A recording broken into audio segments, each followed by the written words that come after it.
Gihigugma kita sa Dios, o gipadalahan niya ang iyang anak, aron mapasaylo ang atong mga sala.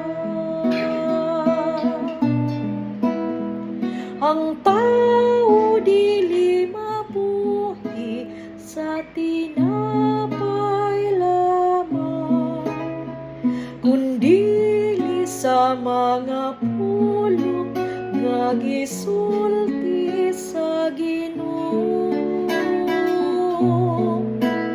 Gihigugma kita sa Dios, o gipadalahan niya ang iyang anak, aron mapasaylo ang atong mga sala.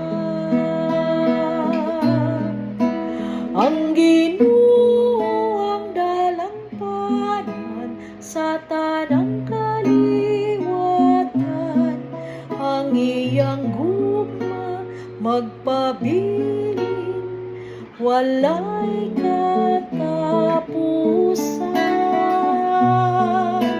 Gihigugma kita sa Dios, o gipadalahan niya ang iyang anak, aron mapasaylo ang atong mga sala.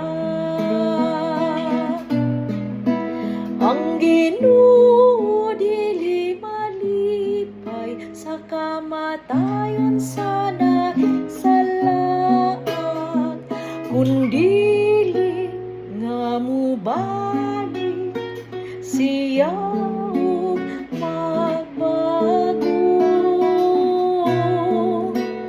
Gihigugma kita sa Dios, o gipadalahan niya ang iyang